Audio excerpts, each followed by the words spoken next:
We must admit that we do not have the situation under control. I wanted to act as if the house was on fire. Because it is. Speaking to youth leaders these days, it can feel like they're the only grown-ups in the room.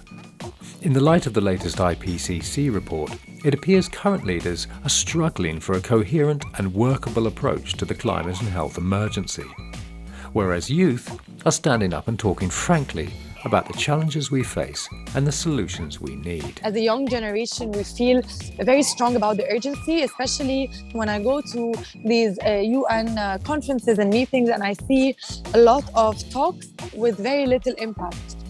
In this special podcast, we hear from insightful and well-informed youth leaders from around the world: Fiji, Argentina, Kenya, Singapore, Egypt and France.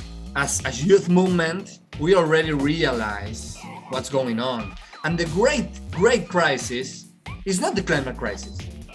It's the emotional crisis, the ethical crisis, the existential crisis, why we're here. They speak candidly about everything from the accelerating climate emergency and COVID-19, dealing with eco-anxiety, and the importance of building a personal relationship with nature, to rapidly growing economic inequality and their personal journeys through uncharted territory to becoming advocates for climate and health.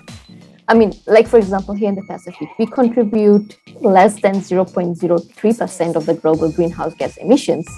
And yet we're always the first ones to feel the direct impacts of climate change. So that speaks for itself. It's time to imagine a fairer, healthier, and more sustainable world. So where are the ideas coming from? Yes, they're coming from youth. You can find The World We Want, Youth Voices on Climate and Health, on your favourite podcast platform.